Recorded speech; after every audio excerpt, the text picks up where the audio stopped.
So this is a 2010 Chief Vintage, and you can see the 2-wire lead going into the prongs, which will go into the fuse panel. So this is an update, this assembly right here,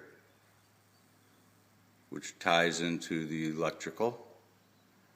And this 2-wire 2-prong adapter goes into the upper right hand corner into this 30 amp fuse panel female inlet.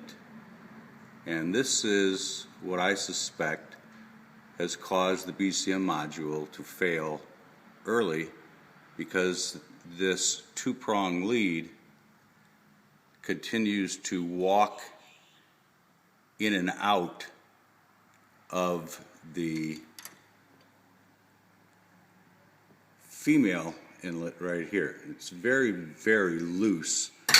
So if I show you where it goes, if I can do this, it goes right into here, and that's it. And as you can see, it's very, very loose. Very, very loose. It's extraordinarily loose. I don't know if I could show you it that much, but it's very loose, continues to, in my opinion, walk its way in and out. And so I'm going to fabricate a correction for this.